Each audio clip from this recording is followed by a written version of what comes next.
Bien, entonces esta es la Toscana y ahí tenemos ya ubicado los lugares donde hemos estado trabajando. Comenzamos por acá, luego por acá, nos fuimos al Medio Oriente, luego África Oriental, luego el Mar Egeo, luego Grecia continental, luego hablamos un poco de todo lo que conquistó Grecia, que es toda esta región, luego pasamos acá, a la península de Italia, y acá hay dos culturas importantes dentro de todos esos pueblos itálicos, que son los etruscos y los romanos por acá. Antes de los etruscos, de hecho, hubieron otras culturas más pequeñas, pero digamos que están como segmentadas. De hecho, toda esta región está llena de diversas tribus, por así decirlo, o grupos culturales pequeños. Pero las que tienen mayor desarrollo, les repito, son etruscos y Roma. Entonces, en ese contexto comenzamos con el tema que es el arte etrusco. Etrusco porque viene de la región de Etruria, así se llama, de Etruria. Entonces, ¿qué es lo que tenemos por acá? Otra vez el mapa que les mencionaba y pues acá la región en la que ya se les coloca como las culturas, ¿verdad? Importantes. Roma y los aliados, entre estos tenemos acá a los etruscos. Los etruscos eran bastante antagónicos de los romanos. Igual para los romanos eran los etruscos, pues no eran amigos. Sin embargo, las dos culturas tuvieron bastante que ver. Hubieron alianzas que se hicieron en algunos momentos. En otras ocasiones, reyes que habían nacido en Etruria gobernaban Roma, o luego la influencia de descendientes romanos iban a gobernar la Etruria, y entonces eso permitió que las culturas se parecieran bastante en cuanto a su desarrollo.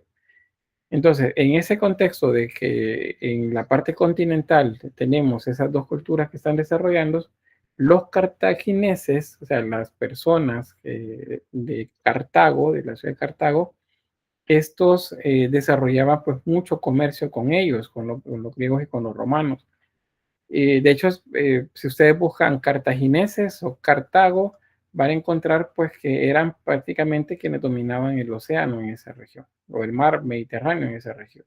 Ellos desarrollan también arte, pero no es tan abundante, son imágenes como estas que pueden observar acá, es decir, carentes de anatomía, eh, de un canon más bien anatómico, un tanto burdas en algunos detalles, vean las manos, pero pues la riqueza de esto lo da la cantidad de detalles que le agregaban, por ejemplo, y esa búsqueda por el naturalismo también.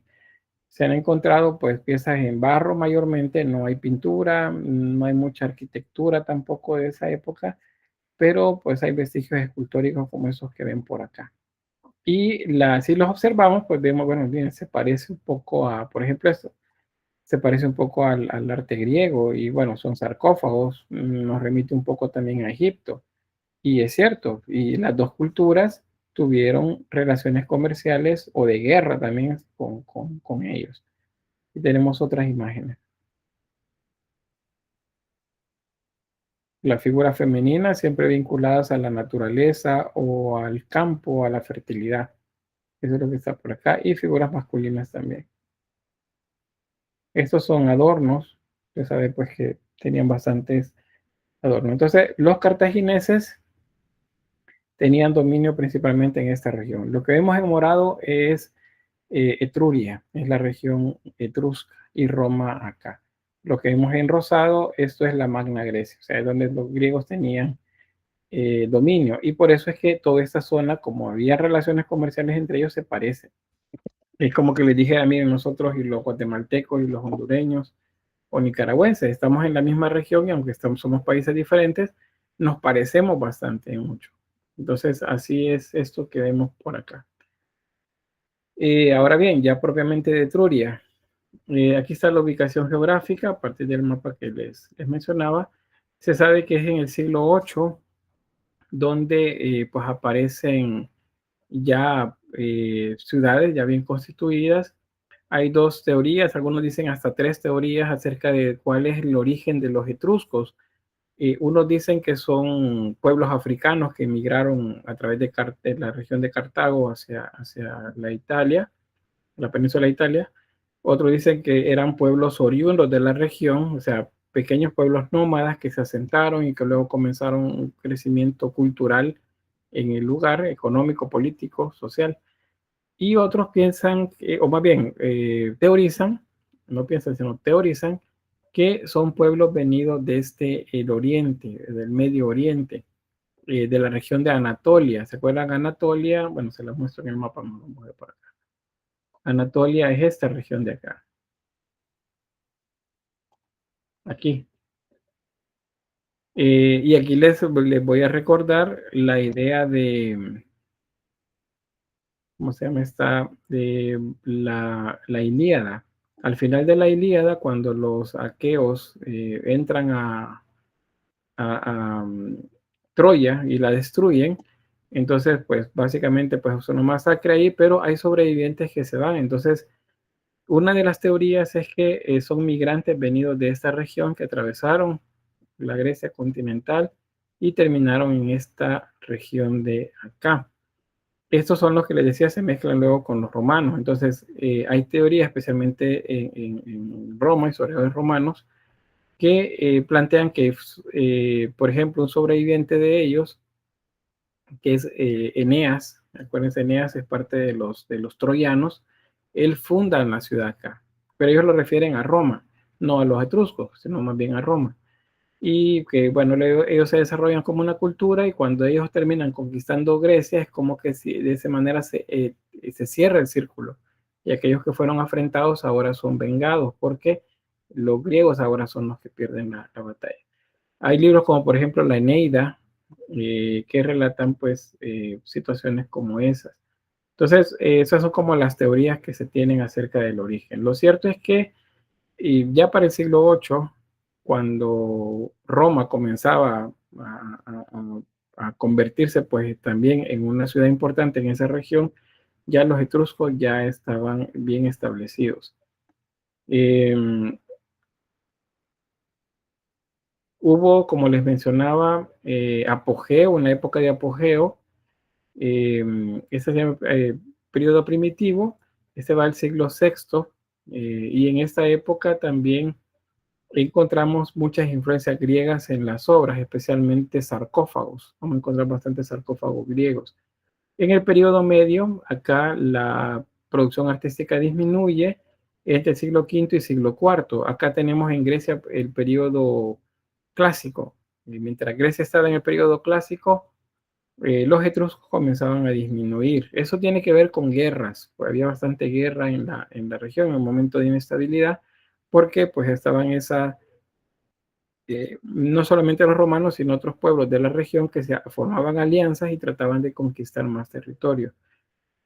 Sin embargo, pues siglo III antes de Cristo es el momento en el que Roma termina por conquistar la región. Y a partir de ahí, pues van a anexar todo el territorio y de hecho Roma sigue creciendo. O sea, sigue ampliando su territorio, su áreas de dominio en la región. Pero eso lo vamos a ver propiamente con los romanos. No sé si hay preguntas antes de entrar a la arquitectura. En el chat, que déjenme ver. No, no hay por acá. Todo bien, dicen. Bien, ¿qué características tienen? Pues fíjense que las ciudades, como siempre, los edificios para la élite son hechos de materiales más duraderos. Piedra, aunque es una piedra tosca, como la toba. La toba es una piedra volcánica, un poquito liviana, pero al mismo tiempo sólida. Se utilizaban como para basamentos, o sea, la parte de abajo de los edificios. Y edificios que se construían de piedra o ladrillo cocido. La gente común vivía en casas hechas con adobe, en algunos casos también se encontró ladrillo cocido, pero principalmente es adobe o tapial. No sé si tienen idea del tapial. ¿Qué es el tapial? No, Lick. No. ¿Puede repetir, Lick? Si tienen idea de qué es el tapial. ¿A qué le llamamos tapial? A una pared grande que divide dos terrenos. Muy bien, esa es justamente la aplicación que le damos nosotros acá en, en El Salvador. Vamos a ver qué nos dice YouTube sobre esto.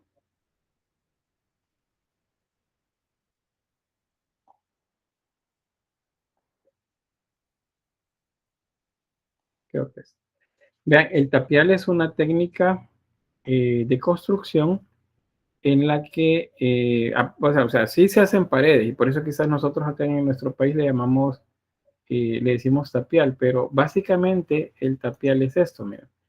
Se hace primero basamentos con piedra y luego del basamento con piedra se comienza a hacer esto, se ponen moldes, este es un molde de madera, se pone tierra adentro, esa tierra se humedece, se le va agregando agua, así por poquitos, no los montones de agua, ¿ven? Está aplicando agua y luego procede a pisotear la tierra de manera que se compacte. Al compactar la tierra se vuelve sólida y entonces cuando ya hizo el primer tramo, digamos, entonces se abre el molde y el molde se ubica entonces ahora más arriba. ¿Ven? Ahí está la pared. Esa pared es tapial. O sea, el tapial es tierra compacta. Nosotros en nuestro país le decimos tapial a un muro grande que divide dos terrenos, pero aquí ahora comienzan a hacer otro tramo, otra vez lo mismo.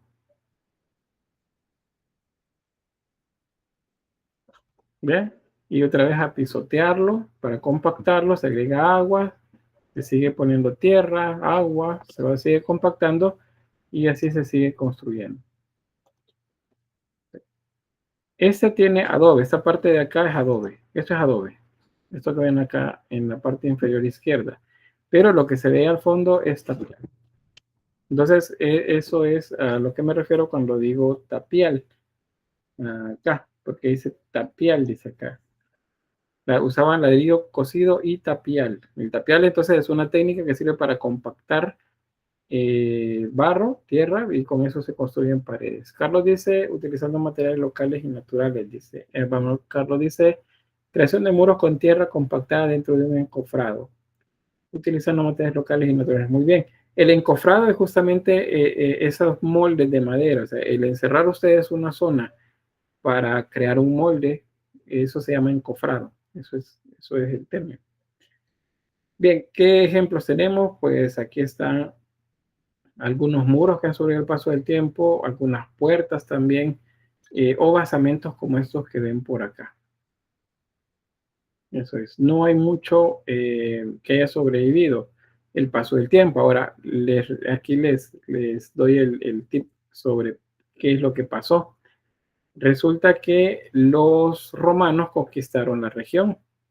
Entonces los romanos construyeron sobre los edificios que había o los reconstruyeron y luego siguieron construyendo sobre ellos. Entonces mucho de esto se perdió.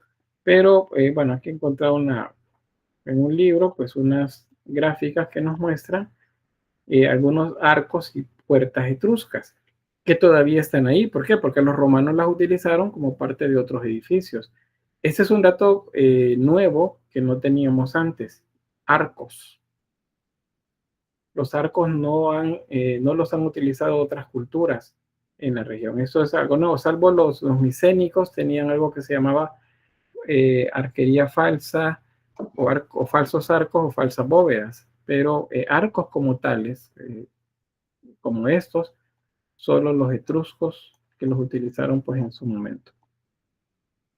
Acá son algunos ejemplos que pues están por ahí. Aquí hay algunas maquetas de cómo era el desarrollo de los templos. Estos se parecen bastante a los templos griegos, acuérdense que pues eran vecinos. Y pues donde se ha encontrado bastante conservado es en las tumbas, en las necrópolis. Una razón es que los romanos, por ejemplo, que fueron los que conquistaron y reconstruyeron los lugares, ellos guardaban como mucho respeto hacia los lugares de cementerios. Entonces esas zonas no las tocaban. Al contrario, ellos también utilizaron en algún momento los mismos lugares para hacer enterramientos. Entonces, aquí sí encontramos, digamos, ciertos elementos arquitectónicos. Acá, pero esto pues lo vamos a ver como arquitectura funeraria, y esas son las ciudades funerarias. Si una ciudad es una polis y muerte se dice, cuando hablamos de la muerte hablamos de necro, entonces las ciudades funerarias se llaman necrópolis. Entonces una necrópolis es básicamente un cementerio. Entonces, ¿qué encontramos en los cementerios, en esas necrópolis? Pues todo tipo de tumbas. Las tumbas más sencillas, como las observan acá, eran básicamente una fosa con unas losas de piedra, y el difunto se colocaba adentro. Y luego se cubría con otra losa más de piedra, y luego se cubría con tierra. A eso se le llama inhumación, y lo utilizaban para gente pues de escasos recursos. Cuando ya se tenía un poco más de recursos, pues entonces habían hipogeos, como estos que ven acá. Acuérdense que hipogeo es un templo o una tumba, en este caso subterránea. Era una galería, como un pasillo que llevaba a una habitación rectangular en donde habían nichos, y ahí se colocaban los difuntos. También se colocaban osarios y también urnas cinerarias, que son las que cuando hacían una cremación, por ejemplo, quemaban los cuerpos, entonces recogían la ceniza y las metían dentro de esos como jarrones. Es de las que se llaman urnas cinerarias. Pues eso es básicamente lo que había por acá. Y este es el más característico de los desarrollados por los etruscos, el túmulo. Así se llaman estos. Esta es una tumba de túmulo. Y pues estos van entre el siglo VII y el siglo VI. Algunos son grandes, llegan a medir hasta 40 metros de diámetro, o sea, edificios bastante grandes, y otros muchos pues pequeños para una persona, por ejemplo, no son muy grandes. Esto es básicamente cómo estaban hechos. Había una sección que daba un graderío que permitía acceder hasta la zona donde estaba la pintura. Esta pintura no está en el suelo, sino que aquí lo que nos representa es que la pared se batió, o sea, la pared se movió para mostrarnos pues la decoración que tenían en los alrededores de esta tumba. Algunas eran una sola habitación con varios nichos, y otras eran una serie de habitaciones adentro del túmulo. Acuérdense que el túmulo es esto que veíamos, o sea, por la parte externa lo que se veía era esto nada más. Y les voy a mostrar acá, bueno, esto. Esto es Cerveteri, es una ciudad, y esta es una necrópolis. Vean cómo se observa. Cada uno de esos túmulos es una tumba. Mientras más grande, más tumbas hay dentro. Y era de mayor riqueza, pues, la familia. Muchas de esas tienen como agujeros, o aparece como que las hubieran aplastado. Eso es porque colapsaron. Los techos colapsan y entonces se hunde la parte de en medio. Entonces viene el trabajo de los arqueólogos para poder pues desenterrar lo que había por ahí. Estas también son otras, ven acá. Estas son como rectangulares, y pues se ven mucho mejor cuando las observamos acá. Y ustedes ponen en el navegador Cerveteri, Roma, Italia, y le damos ir, y entonces nos va a llevar hacia la ciudad de Cerveteri. Vean que está cerca de Roma. Esa es la zona sur del territorio dominado por los etruscos. Entonces esta es la ciudad, pero nos interesa a nosotros la zona de las tumbas, y las tenemos acá. ¿Ve? Pues aquí se puede bajar con esta herramienta, se puede bajar, y se puede uno casi que caminar en medio de los túmulos, o pues avanzar en medio de las calles acá y observar los túmulos hacia la distancia. Es bien interesante, bueno, nos permite hacer ese paseo que no podemos pues hacer en la vida real, ¿verdad? Tan fácilmente. Pero pues aquí vean cómo se ve la cantidad de túmulos. Unos grandes y otros muchos pequeños. No sé si se puede bajar por aquí en medio. Vamos a ver si nos lleva adentro de alguna. No, solamente los pasillos. Bueno, así se ven en la actualidad. Esos pasillos están en medio de túmulos. Es decir, este es un túmulo. Tenemos otro por acá.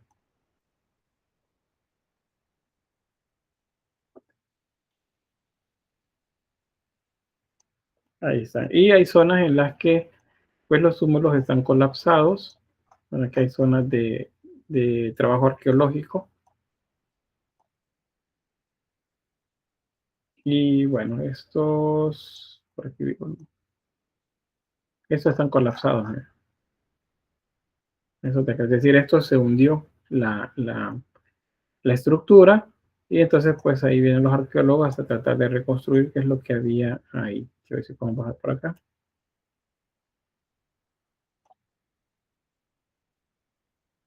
No, aquí no nos permitió. Y en algunos casos, bueno, eso es como probándolo porque no marca, fíjense, pero en algunos casos se puede entrar a los túmulos.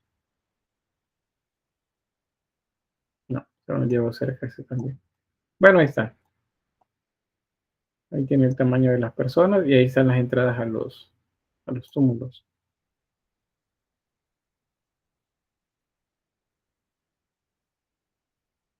Así es que ahí cuando tengan su ratito libre pueden entrar y dar una vuelta ahí por los túmulos de la ciudad de Cerveteri.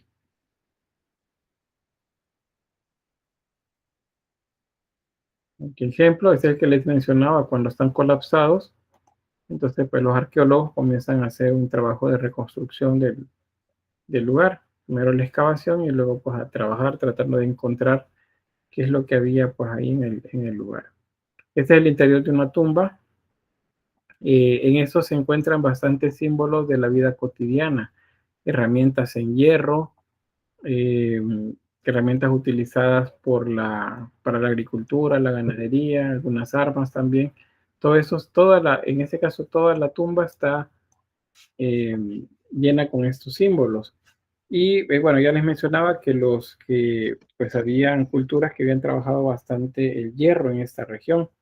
Entonces, eh, pues las minas no estaban exactamente en la región donde se han encontrado la mayor parte de vestigios, sino que estos eran llevados o eran traídos por barco a través de ríos y luego movidos seguramente a través de carretas hasta llevar a los lugares en los que los fundían y luego ya los ponían a disposición para el comercio y los vendían pues a otros pueblos, ya lo vendían a través de rutas marinas de comercio.